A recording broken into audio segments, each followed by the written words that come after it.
साथियों नमस्कार। मिशन विद्यादान के डिजिटल प्लेटफॉर्म पर आपका एक बार फिर से स्वागत है। मित्रों, मैं हूं Pawan Godara, lecturer in English, Rajasthan से। आज अपन करने वाले हैं ode to the west wind poem है जो मित्रों पीबी शैले की मित्रों इंपॉर्टेंट एंड नोटेबल पोएम है ode to the west wind. इस पोएम के अपन करने वाले हैं मल्टीपल चॉइस क्वेश्चंस करेंगे और प्रीवियस ईयर्स के क्वेश्चंस भी इस सेशन के अंदर शामिल किए गए हैं। मित्रों, आप आरपीसी स्कूल लेक्चर की प्रिपरेशन कर रहे हो या अदर कॉम्पिटिटिव एग्जाम की प्रिपरेशन कर रहे हो और आपके सिलेबस में ode to the west wind है, तो आप बिल्कुल सही सेशन के साथ जुड़े हैं। मित्रों, इस सेशन के अंदर अपने कंप्लीट क्या है जो पॉसिबल क्वेश्चंस बनते हैं एक ऑब्जेक्टिव टाइप क्वेश्चंस के लिए, तो सारे के सारे अपन क्या करेंगे, डिस्कशन करेंगे।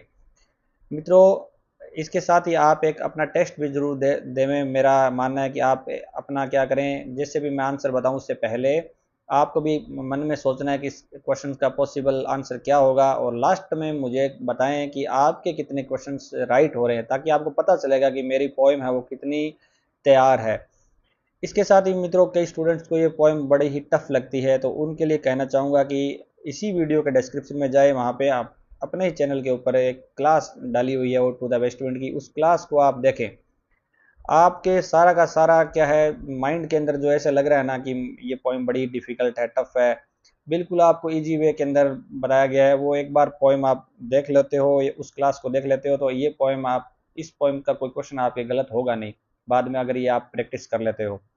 तो उसी वीडियो का आपको लिंक है वो मैं डिस्क्रिप्शन में डाल रहा हूँ, वहाँ से आप उस क्लास को देखें। इसके साथ साथ अगर ये अपने सेशन का पार्ट 2 है, पार्ट फर्स्ट आपने नहीं देखा है तो वो भी देखें, क्योंकि बेसिक क्वेश्चन अपने पार्ट फर्स्ट के अंदर किए थे।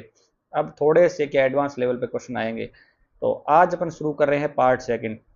तो पार्ट फर्स्ट का लिंक भी मैंने डिस्क्रिप्शन में डाल दिया है। मित्रों, अपने 20 क्वेश्चन कर चुके थे, अब 21 से स्टार्ट करते हैं। In the poem ode to the west wind what does the word dirge mean.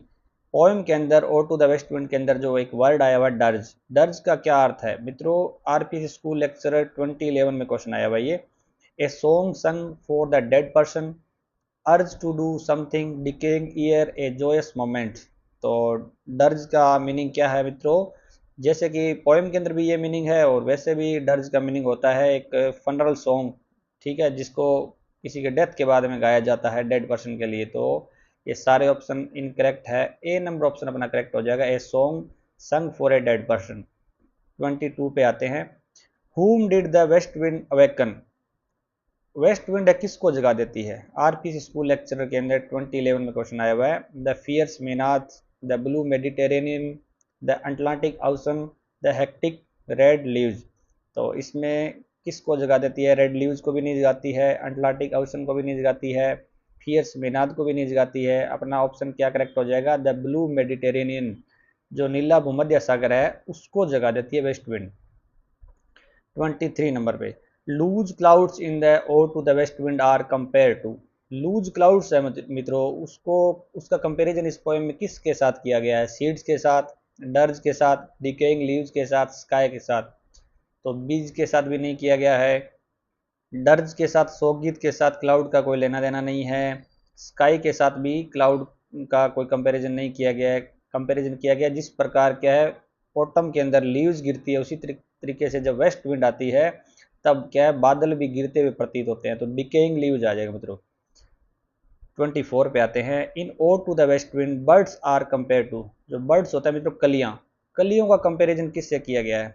Gout से, कॉर्प्स, फ्लॉक्स, ग्रेव। तो गाउट भी नहीं है, कॉर्प्स भी नहीं है, ग्रेव भी नहीं है, ऑप्शन हो जाएगा अपना सी, फ्लॉक्स। ये बर्ड्स है मित्रों जो सी की वनस्पति होती है, जो समुद्रिक वनस्पति होती है, उनकी जो कलियां है ना वो इस प्रकार प्रतीत होती है समुद्र के अंदर जिस प्रकार भेड़ों का एक झुंड है। तो सी नंबर ऑप्शन अपना करेक्ट हो जाएगा। 25 पे आते हैं। In his boyhood days Shelley would try to. RPC school lecturer 2011 में क्वेश्चन आया कि अपने बॉयहुड के अंदर यानी बचपन के अंदर शेले क्या कर सकते थे? Try out trip the sky speed of the west wind. वो वेस्ट विंड की जो स्पीड है, तीव्र गति की जो वेग है वेस्ट विंड का, उसको मात दे सकते थे। Float like a wave in Baiae's bay. वो क्या है, बेज बे जो खाड़ी है उसके अंदर क्या कर सकते थे? लहर की तरह वो तैर सकते थे। बी वाइल्ड, वो और हिंसक हो सकते थे, और वो वीणा बजा सकते थे। तो ऑप्शन अपना पोएम अपने क्लियर कर रखी है। वो बचपन में अगर होते तो वो भी क्या है मात दे सकते थे वेस्ट विंड की, उस वेग को, उस गति को। 26 पर आते हैं मित्रों। इतने अच्छे क्वेश्चंस आपको मिल रहे हैं तो आपने वीडियो को लाइक और चैनल को सब्सक्राइब तो अवश्य ही कर दिया होगा, ये मैं आशा रखता हूँ आपसे। What makes sea plants tremble with fear? क्या चीज़ है जो समुद्रिक जो वनस्पति है, पेड़ पौधे हैं, वो क्या है, घबराहट होती है उनको, वो घबरा कर क्या है, कांपने लगते हैं? Rain, clouds, the west wind, Atlantic ocean. तो किसके डर से घबराते हैं वो घबराते हैं वेस्ट विंड के आने से, the west wind. Waste wind की आहट सुनते ही वो घबरा जाते हैं। Next question 27, what is क्वीरिंग with in the waves in the west wind? Waste wind के अंदर क्या चीज़ है ना, लहरों के अंदर कांपती है? Dead leaves, oozy woods, Palestine and tower, none. तो लहरों के अंदर क्या कांपते हैं? Palaces and towers. Old palaces जो है, पुराने महल और टावर्स है, वो क्या है, कांपते हैं वेस्ट विंड के आने से। Next question 28, what does Shelley ask the west wind to do by the incantation of his verse? RPC school lecture 2014 में क्वेश्चन आया हुआ मित्रों कि शेले क्या कहते हैं वेस्ट विंड को कि वो उसका उच्चारण है ना वो क्यों करे। ठीक है, कि उसका जो वर्स है, उसकी जो पोएम है ये, वो ode to the west wind, उसका उच्चारण वेस्ट विंड को करने के लिए कहता है। रिवाइव हिज फलन स्पिरिट्स, उसके जो फलन स्पिरिट है यानी उसका गिरा हुआ एक तरीके से मनोबल है, आत्मा है, उसको जगाने के लिए या पुनर्जीवित करने के लिए। Hasten the cycle off season, या सीजन है ना उनका जो चक्कर है, अपना मौसम का चक्कर है, उसको तेज गति से चलाने के लिए। Be a trumpet of prophecy, या प्रोफेसी का ट्रम्पेट बनने के लिए, बिगुल बजाने के लिए, भविष्यवाणी का। Unchained him from the bonds of time, या टाइम का जो उसकी सीमा है उसको क्या है, वो अनचेन करने के लिए। तो डी भी नहीं होगा, बी भी नहीं होगा, ए भी नहीं होगा, ऑप्शन अपना हो जाएगा सी करेक्ट मित्रों। कि वो वेस्ट विंड को कहता है कि अपनी मेरी जो ये वर्ष है, ये पोएम है, ये बोलकर आप क्या करो, एक तरीके से विजय है ना, विजय पताका फहरा दो या भविष्यवाणी कर दो आप। ठीक है, तो सी नंबर ऑप्शन करेक्ट हो जाएगा अपना। 29, according to Shelley's the west wind is the breath of. ये आपके स्कूल लेक्चर 2014 में आया हुआ है। ये लाइन ही ऐसी दिखी, दऊ और ब्रेथ ऑफ, किसके ब्रेथ हो आप, यानी वेस्ट विंड किसका सांस है? Summer, autumn, spring, winter. तो किसका है, जैसे कि टेक्स्ट के अंदर है, thou are the breath of autumn. तो बी ऑप्शन अपना करेक्ट हो जाएगा मित्रों कि आप पतझड़ के सांस हो। 30 पे, what does शेले call the locks of approaching storm? किसको क्या है लॉक्स ऑफ अप्रोचिंग स्टॉर्म कहते हैं, यानी तूफान की आहट किसको कहा जाता है पोइम के अनुसार? रेन को, लीव्स डेड को, क्लाउड्स को, सीड्स को। तो गहरे जो बादल आ रहे होते हैं उनको तूफान की आहट कहा गया है। सी नंबर ऑप्शन अपना करेक्ट हो जाए, क्लाउड्स। 31 पर आते हैं मित्रों, व्हाट है चेंड एंड बोर्ड शेले?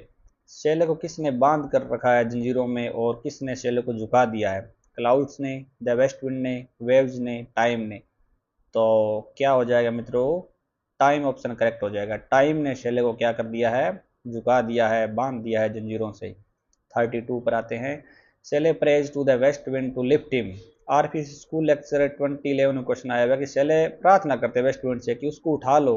किसकी तरीके से उठा लो उसको? एज द विंग सीट, जिस प्रकार विंग सीट्स को उठाते हो। As the bright hair uplifted from the head, जिस प्रकार क्या है, जो फियर्स मिनाद है उसका ब्राइट हेयर है ना वो अपलिफ्ट हो जाते हैं।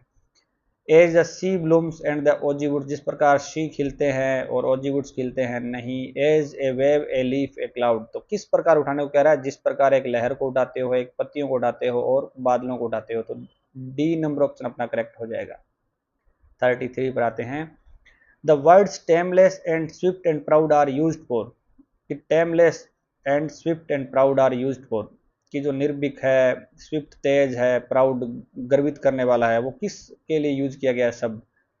शेले के लिए, द वेस्ट विंड के लिए, बोथ एंड बी के लिए, नन किसी के लिए। नन तो होगा नहीं इसमें, कि शुरुआत में वेस्ट विंड के लिए हुआ, बाद में शेले ने कहा भी मैं भी एक टाइम में क्या था, बचपन में टेमलेस था, स्विफ्ट था, प्राउड था। तो दोनों के लिए यूज हुआ मित्रों, तो सी ऑप्शन अपना करेक्ट हो जाएगा।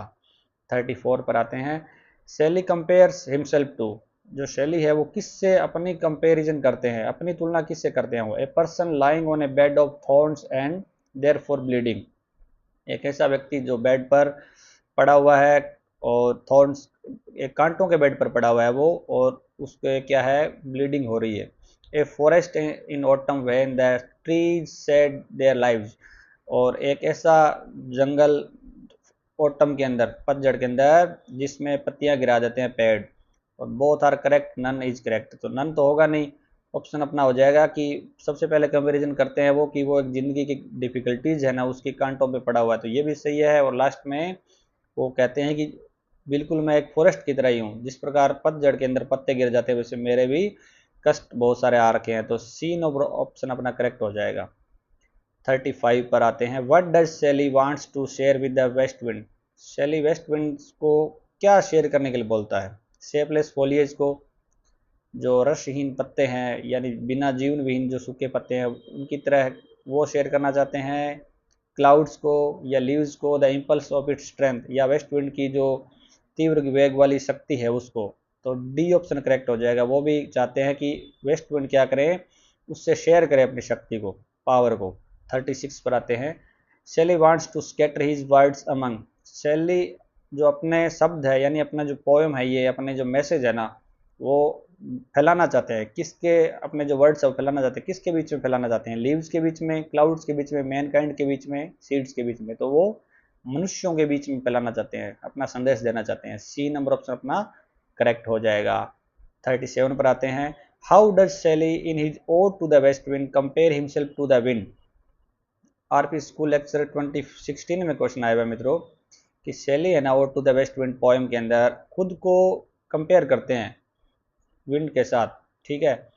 As tumultuous mighty and harmonious, as tameless swift and proud, as impetuous and enchanting, as chained and bold. तो किस प्रकार की तुलना होती है वो, जैसे कि अपने पीछे क्वेश्चन भी आया हुआ था, तो टुमल्टियस माइटी एंड हारमोनियस तो होगा नहीं इसके अंदर, जैसे कि अपने पोएम की वर्डिंग है वो ही अपने को सिलेक्ट करनी है। तो किससे तुलना करते हैं? टेमलेस स्विफ्ट एंड प्राउड से। बी ऑप्शन अपना करेक्ट हो जाएगा कि वो एक तरीके से बहुत ज़्यादा निर्भीक, बहुत ज़्यादा तेज, तीव्र गति से और प्राउड, इससे तुलना की गई। वेस्ट विंड की पावर वैसे की वैसे बचपन में मैं भी हुआ करता था। तो बी ऑप्शन अपना करेक्ट हो जाएगा मित्रों। 38 पर आते हैं। In the last stanza of his ode to the west wind Shelley invokes the west wind to make him his. RP school lecturer 2016 में क्वेश्चन आया हुआ है कि लास्ट स्टेंजा के अंदर ode to the west wind poem में Shelley आग्रह करता है वेस्ट विंड से कि उसको बना लो, क्या बना लो उसको? एशेज, राख बना लो, प्रोफेसी उसको भविष्यवाणी बना लो, लायर उसको वीणा बना लो, कंपेनियन उसको साथी बना लो। तो जैसे कि टेक्स्ट के अंदर अपने पढ़ा हुआ है वो कहता है मुझे क्या है बना लो, लायर बना लो। लायर होता है मित्रों वीणा। 39 one to like thee. In this line from ode to the west wind the word one refers to. ये 2020 के अंदर स्कूल लेक्चर के अंदर आरपीएससी के अंदर क्वेश्चन आया हुआ मित्रों संस्कृत डिपार्टमेंट में कि वन टू लाइक दी, वह भी आपकी तरह हुआ करता था। तो इसके अंदर जो वन है ना ये किसके लिए यूज हुआ है?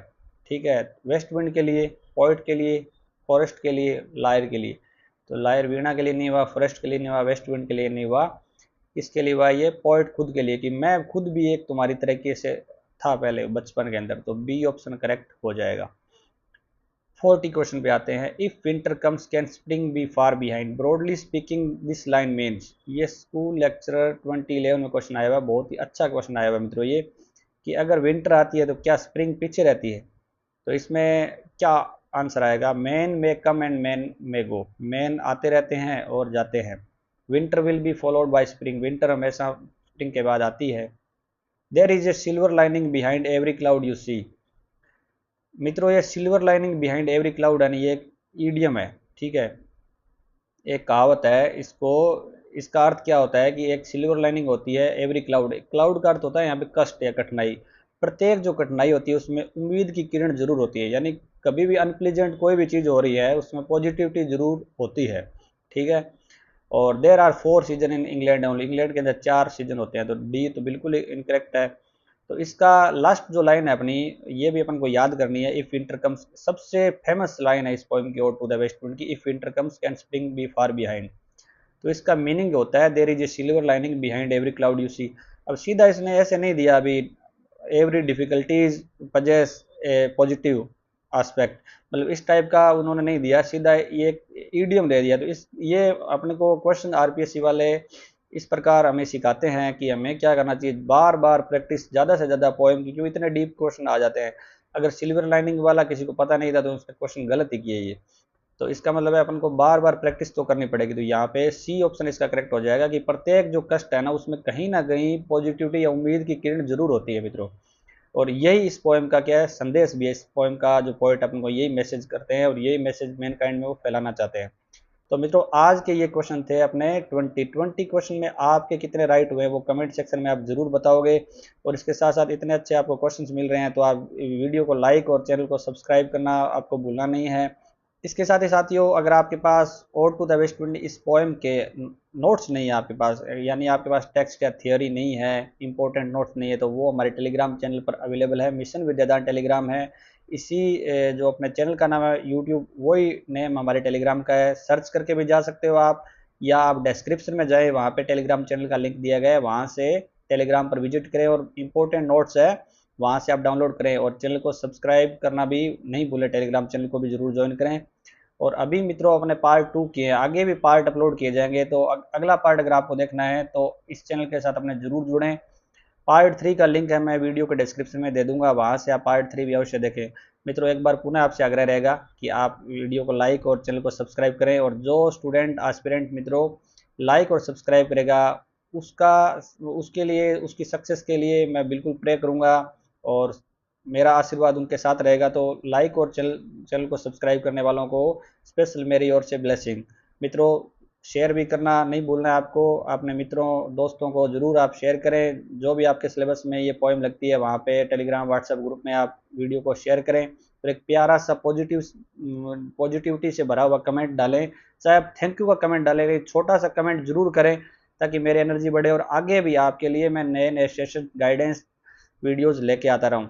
मित्रों आप जिस भी एग्ज़ाम की प्रिपरेशन कर रहे हैं आपको best of luck. Thank you.